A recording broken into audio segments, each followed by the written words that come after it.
Bonjour fidèles téléspectateurs de la radio Télépuissance sur la RTP. Bienvenue dans votre magazine Exode Musique. Exode Musique, nouvelle formule à la présentation, le tout le temps, le tout le jour. Bron Samba, Samba Bronde. Merci à la grande équipe technique. Là, j'ai pas mon ami personnel très intelligent, même hors plateau. Ata toujours Pembe Nabiso, Bilo Bissalo Bilo Koso, le réalisateur, sans oublier Adam Nzola Kessi, le motivateur de tous les motivés. Et puis, les Bandekunios, ils vont accompagner Bisso Awa. Parce que Bozo Landabiso, Bozo Mona, qui est le Lezali hors plateau. Exode Musique, nouvelle formule, Touti Musika, tout tournant au Awa, au Bakongo, l'Elbiso Porte, Tozawapi, Tozanabi, la Kinshasa, précisément la commune à Kitambo, l'église bénie dédiée Oyo, va permettre de tourner nouvelle formule au Exode Musique, Torolobe la Makambo et Belé, 4 jours de révélation. Ils ont dit phénomène mari et femme de nuit, c'est très important. Et puis, vous allez accompagner dans le groupe de l'église bénie dédiée par une mission d'adoration à louange. Pour Yambanen, il y a après-midi à l'élo, un serviteur dédié connu de tout le monde parce que vous avez en Kinshasa, dans Brazzaville, la diaspora, vous avez en France, la Belgique, le Canada, les États-Unis, l'Afrique, partout. Émission Exode Musique, la chronique musicale chrétienne, mais comme ça, une nouvelle formule avec la parole dédiée pour comprendre le message Ninja Mandoloba, Katina Bakanti, Katina Loembo, et puis Katina, la Bible, c'est très important. Nous allons recevoir aujourd'hui un homme de Dieu, le pasteur Ernest Mungu, Oazali, visionnaire puis responsable de l'église bénie dédiée, Oazali na ville à Kinshasa, président de la commune à Kitambo, autre Solane Makambu, et belé.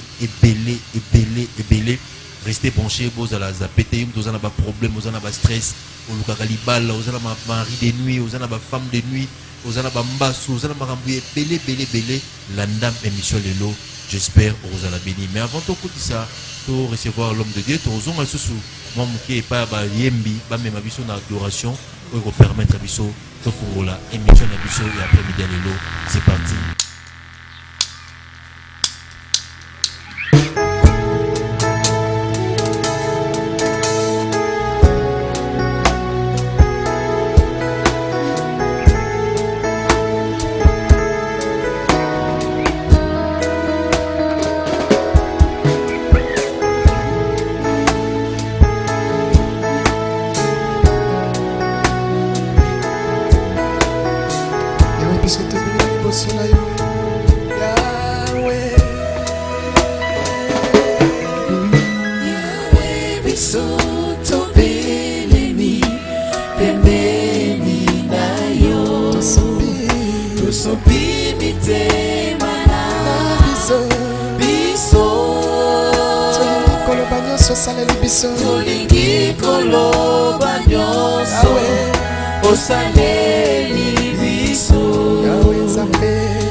L'adoration que tu nous viens faire de nous.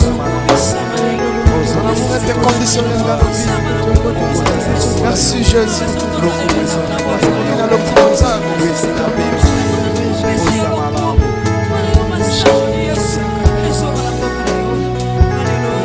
bolingo na yo tondi mokili mopesi biso mwana na yo yawe bolingo na yo tondi mokili yawe yawe bolingo na yo etondi mokili opesa biso mwana na yo opesa biso mwana na yo mpona kokufela biso na masumu Yesu mpona kokufela biso kuna na ekulusu yawe nzambe zuwa eko totoboli maboko mpona lokumu na yo Yesu totoboli maboko mpona lokumu na yo tosopi bitema na biso mosusu lokola yo ajanete yawe mosusu lokola yawe azalite yawe nzambe zuwa eko toyembi yawe yawe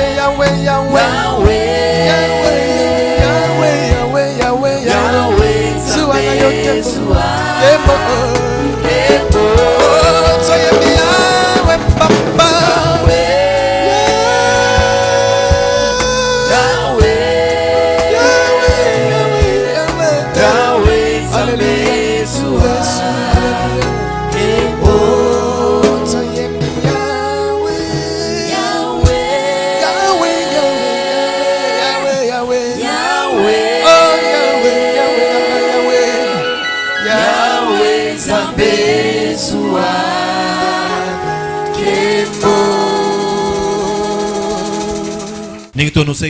Début à magazine nous allons recevoir le révérend pasteur Ernest Mungu, Oazali visionnaire et église bénie dédiée. Mais nous avons partout dans le monde entier, peut-être en France, au Canada, aux États-Unis, en Belgique, partout. Peut-être tu écorché comme on a, mais tu à se présenter. Qui est le pasteur Ernest Mungu? D'abord, bonjour pasteur. Oui, bonjour Nekobon. Bonne santé. Oui, très bien. D'abord, Exode Bessio, merci. Nous permettre tout ça, la tournage à l'église Nayo, béni dédié, nous avons penda Pambolayo. On dirait que nous avons Bisso, mais nous poussé vraiment présentation mouké. Qui est le révérend pasteur Ernest Mungu? Le révérend pasteur Ernest Mungu est serviteur de Dieu, évangéliste des ministères, visionnaire de l'église évangélique béni dédié. Esika otozali nde esika oyo nzambe atienga pona sala musala na ye donc nde musala onga na usana esika o. Ok, merci révérend. Donc tu vas m'emmener dans mon poussé, va te bénir partout dans le monde entier. Pasteur Ernest Mungu, obandi musalo quand ozaki vision quand il reçoit l'église. Est-ce que bimi na sima mutu ozana père spirituel toka yo mo révélation le lo béni dédié. Moi parcours moké ya pasteur Ernest Mungu avant de rentrer en profondeur et maso na biso au tozalango 4 jours de révélation. Na zalaka na difficulté makasi ya ko répondre na question oyo parce que kobima nanga est très compliqué. Donc na zalaki na catholique, na sali musala belé na catholique et kobima nanga na catholique zalaki te po bateinga to pona moni mabe moko songolo. Zalaki nzambe abengaki ngai na nzela ya ndoto na lali na loti ndoto na uti na catholique asali musala munene nazo diriger chorale munene mi Cécilie na bimi nazoki na ndako na se retrouver na grand frère nanga wazan étranger ayebisi ngai kozonga lisusu nisika oyo uti te na lali na bodi komi tuna me na uti wapi na uti na église catholique kosala musala nzambe tout ça après tant nazo tungisa na sandoto nde siko na yo koyoka mungongo moko elobi nanga Ephésiens 2, 1, 10, Philippiens 2, 12, 14. Donc appel nanga pnengo wana na surtout ki siko na sa pongi na luki bible na tangi nde na moni bakomi ozalaki mokufi na masumu na yo na sekwisi yo oko servir nga le quoi na présent ou absent c'est moi qui produis en toi le vouloir et le faire. Alors maloba onde eningi sakinga mo mukie na hibi ko bonda ndenge tne sengelité talaka na dirigeant coordinateur tout ça na zongi na pongi nde na yo komona susu ndoto mususu na moni balasinga ebale moko munene Niama moko muke abimi na kati de balé azotambola akutene ba niama misatu ya minene balandi tanga zo kimia zongi na kati de balé poa akoti misatu wana bakomika pembene balé basuki noki la même voix et le belinga niamo ya koti wana akoki pe ko bima pe ko kota mais misatu wana bakokota na kati na maite na sutuki Seigneur oyo nini na komi ko banga ba somo salinga comment nazo yoka bandoto ya complication kaka na même butu na lali na yeko lota ndoto nazo tambo na nzela na kumbi 5 maki na 5 maki wana moko ekwei epanzani na tali yango na leki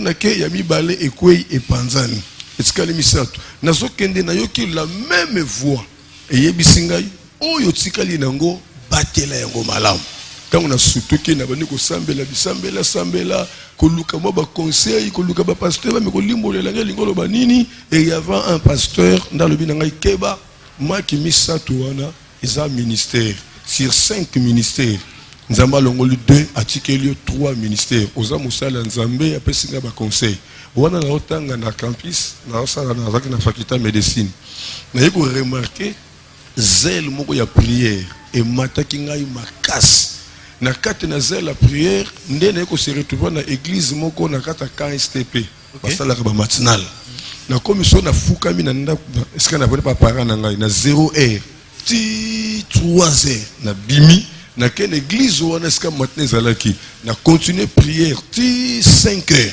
na lamusi batu nyonso ya matinal na sisi ko la musabango na yeko la musasko pasteur aye atei et comment qui vit nanga et na carte d'intercession ne ko mona ndeko moko yeko rejoindre ngai kombo na ye Blanchard azasko pasteur na Afrique du Sud après lekina yeko rejoindre nga kombo na ye frère Patou azasko pasteur na Angola et puis après bango sœur moko yeko rejoindre nga kombo na Gisèle azasko prophétesse na Kinkole et puis moko yeko rejoindre kombo na sœur Mado yende lelo porté disparu na ba iska kendate et tant to bandi ko sala ba prière mukolo moko ba bisinga na le kaliboso na modéré c'est pour la première fois et tant on a modéré onction o elata kingai na ebi ko supporter onction te na ebite l'onction c'est quoi na so lenge tikange boyi na kena lali na fini ki tra na zo balo na nzoto na ngo ndire yangate nde na sena pongi nzambo ebisinga o tanga classe pour na avenir na yo mais avenir na yo eza musala nanga okobala na liloba okovoyager na liloba nyonso ya yo eza basé na liloba nanga et à partir ya wana nde na bukaki classe na kati na université ba famille basiliki ba parents basiliki nde na kokoma phaseur mais phaseur nanga ezaki ya kolala na bandaku ya bato via ba prière wana 1999 sikoyo na 2004 le 20 novembre 2004 nde nzambe ayoko bisangai bâtir temple nanga na kombo ya béni de Dieu. Mais avant la koma wana na ba 2001 nazo ki orientation ya kokende pa ya prophète René Mouni Bajoko déjà na kati na musala nzambe ayoko utiliser ngai na ba délivrance moko du jamais vu l'église non la musa pasteur nzamba yebisi ngai na bonde la pona pasteur wana parce que diable akangi ngasko no comme message comme le kelanga na meko so wana pasteur a tomboki makasi ngapela sengi pardon après quelques jours pasteur ayeko yebisanga okoloba te mais naza convaincu nzamba lobi obonde la pona nga nebisi pasteur faut ko t'arrêter 3 jours ko bimate ko sokolate ko lete ko melate quand to koti retraite wana na ko bonde la pona pasteur sur place nguye latie abandi ko propriété zuiba vision dona banda ki mbala moko na ministère de délivrance et yo tia confusion na kati na camp STP wana na yo sa délivrance ya sirène mon ko na wese avant dans la toilette tant nzamba pesa na révélation na chasser esprit ya sirène wana nzokande moi si ya commandant di ka ya série wana commandant di ka tomoki bakanginga tant bakanginga na leli na kasho to sambi ba yeko benga na ngai na sambi su na kante tout ça ndene ko bima na ka na bimi na VIP 50 na bandi musala wana bato ba yaki tellement ebelé après quelque temps bato ba disparaître tant ba disparaître na komika ngamoko koyemba kobeta mbunda ndene ki ko luka mama na ngai que son âme repose en paix défunt Germain Libambu nda yebisi ngai nzamba benga yo ozana lokwa nzambe même ozayo moko bondela ka prière na yo nzamba yo kango ndene ko mona nzamba zongiselinga susu bato ebele na bandi kilta poko bato batondi ebele nzamba ebisinga ozana nanu ne bandeli il faut za la pembeni ya mutu moko nde nzambe orienté ngai prophète René Mwini Bajoko nde kunya nasalaki lettre ya adhésion pour nasalaki déjà église batou na bina s'adhérer na vision na yo na liboto nzambe apesi ngai accepter na côté na église et pas prophète René Mwini Bajoko na batou nyos kuna nde nzambe asalaki ngai grâce na salle de délivrance ya bato mabuma mibale moto liboma ya balabala kotambola bolumbu kosala kakana dans désordre bazwi pendant une vraie délivrance à partir de wana nde toyebi kozwa problème na lupangu est-ce que osambeleza te nde sikoyo na ye nzambe ayokoyebisa ngai esengeli osala siko mosala oyo ngai natindi yo osala nayebisi prophète René Mwini Bajoko azalaki na pasteur moko adjoint papa Abraham akufa kasana réponse en paix ayebisi nga soki mwasi azwi zemi aya na posa aloba te na zemi na zemi so esali 3 mois 6 mois zemi one koganga na ministère oyo eza kati na yo esengeli te ozala na se na mutu il faut obima yo moko nzambe atambwisa yo et c'est par là que na kotaki retraite il y a 7 jours na zamba luzizila kobima na nga na retraite nde sikoyo na bandi ba dévotion matinale na 2004 na kwa mutu 60 parce que le 20 novembre na Kitamboka le 20 novembre nde nzamba ayebisi ngai bâtir temple na nga na kombo ya béni de Dieu le 20 novembre 2004 malgré nzamba lobaki metelemeki na vision na nga te nga na komeka kosambela donc olanga na hôpital général na notre hôpital général na lali na 18h na bandi ba prier na ba pavillon nyoti na tongo na bimi hôpital ya Kitambo ba hôpital sero na ba lalu na ba Jamaïque ba centre médical c'était ça ma vie na sali ba délivrance belle la carte na hôpital ba kaya somo. Le 2005, nous avons confirmé par Batou, nous avons sali nangai, Batou bandoto ba vision. Et le 11 juin 2006, nous avons banda sikoyo temple on zamba le belenga en 2004, na bana en 2006. Na kombo béni de Dieu. Pour nzambe ne pesa kombo béni de Dieu. Tant on a bandi siko béni de Dieu, na bandi ko bonde la siko nzambe pour l'orientation. Ne nzamba ebisingai na kosana yo boye boye après la promesse ebele. Nda ebisingai na zo pesa yo papa, o tambo na kati na ministère.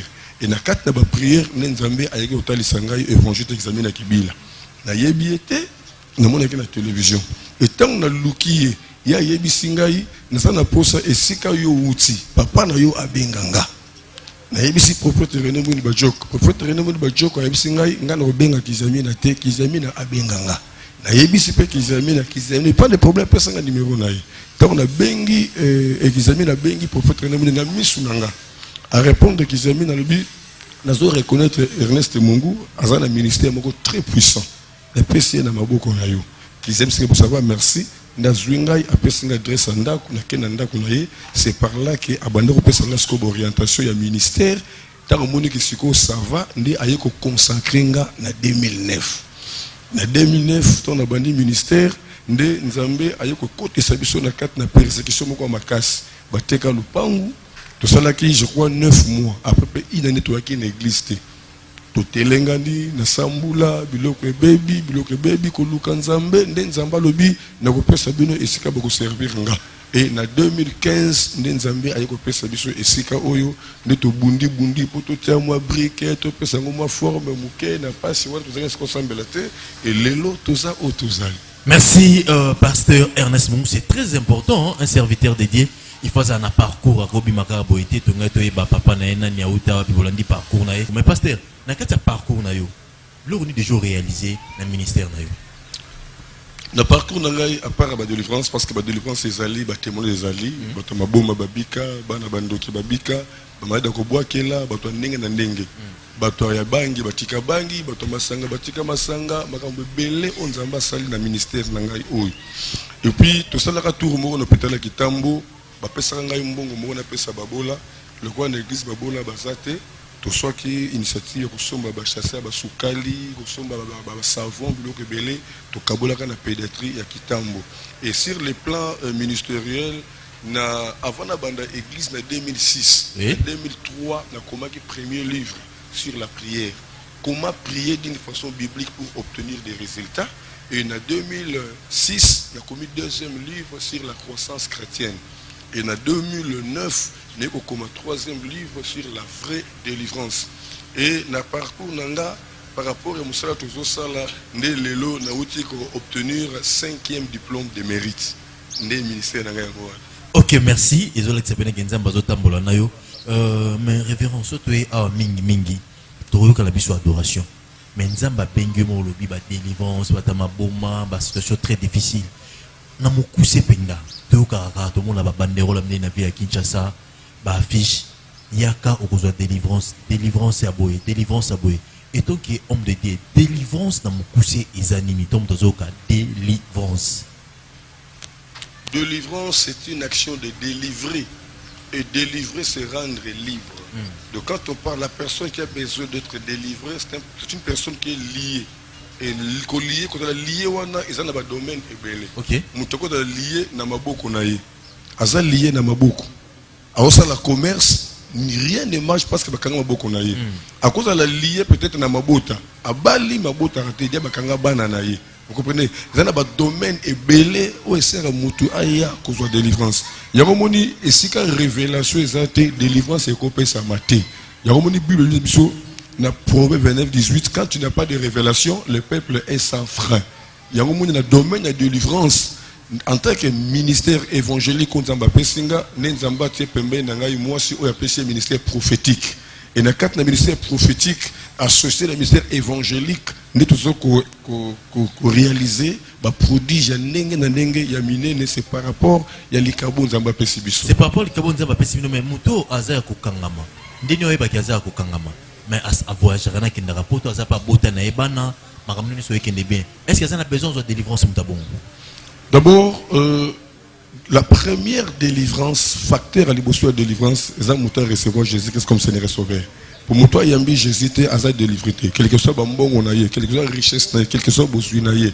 Azobenga moi na Satan. Parce que comment moi dans Zambé, tu y a qu'un écho comme yango, tant tu recevoir Jésus comme Seigneur et Sauveur.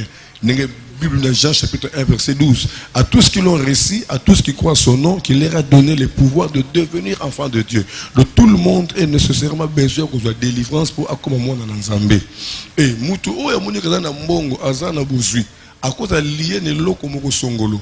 Et dans ce cas, ndeko bazo kangai. Diable a tsela kabiso ba délai. Le long d'azana mbongo azana bozui. Mais à habiter ni ne koya après 5 ans, ni ne koya après 10 ans. Na kati na révélation, nenzamba révélera mutu keno, il y a un plan au diable a bongi si pona yo. Et c'est que le luka déjà nzambe pour plan wana elongo avant que ça s'accomplisse. Vous comprenez? C'est ça le problème. Nous, la médecine est développée. Moi, je suis avant bota, alors qu'il y a une échographie. Échographie et sa position, il y a moi, on va préparer pour abota malam. Le même comme il y a mbongo, il faut que la révélation, il y a mbongo, mais lobby n'a pas de peut-être 2 ans, la révélation, on a 2 ans au l'équipe normal. Donc, il faut que sur landanga. Azan nécessaire d'abord il y a des choses cachées à vie délivrance, c'est très important. Ok, mais dans le livre comment qui est inspiré dans la poser question comment prier? Est-ce que c'est une façon de prière ou c'est un rapport à la délivrer? Délivrance apporte Paul à l'objet nature et enseigne biso.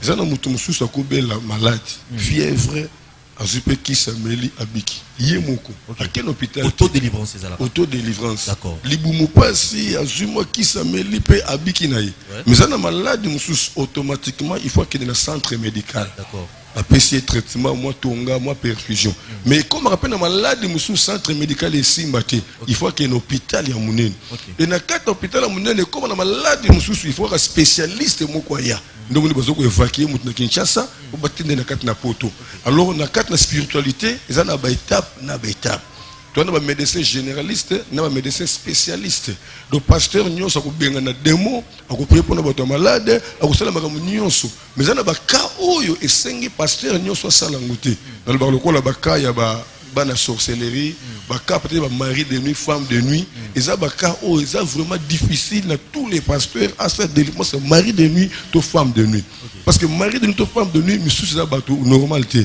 parce que ba esprit o ba uti na monde ya molili to comment on a to kutana nini donc je crois que c'est ça OK donc il y a des cas et des cas alors ba prière na biso de comprendre il y a des prières et des prières ça na prière mususu ils ont joué rôle ya mbeli nesika au problème ils ont peut-être nzete mo lemba nango mais prière mususu ils ont joué rôle ya mbeli mais problème les ali bende parce que mbeli et katali bende ngeni il faut qu'on soit na ba si na ba niveau mususu donc prière ça na ba degré na. OK avant tout comment na makambo délivrance c'est vraiment vaste pasteur Ernest Mungu donc tu est-ce que na ba parcours non de bande sur la délivrance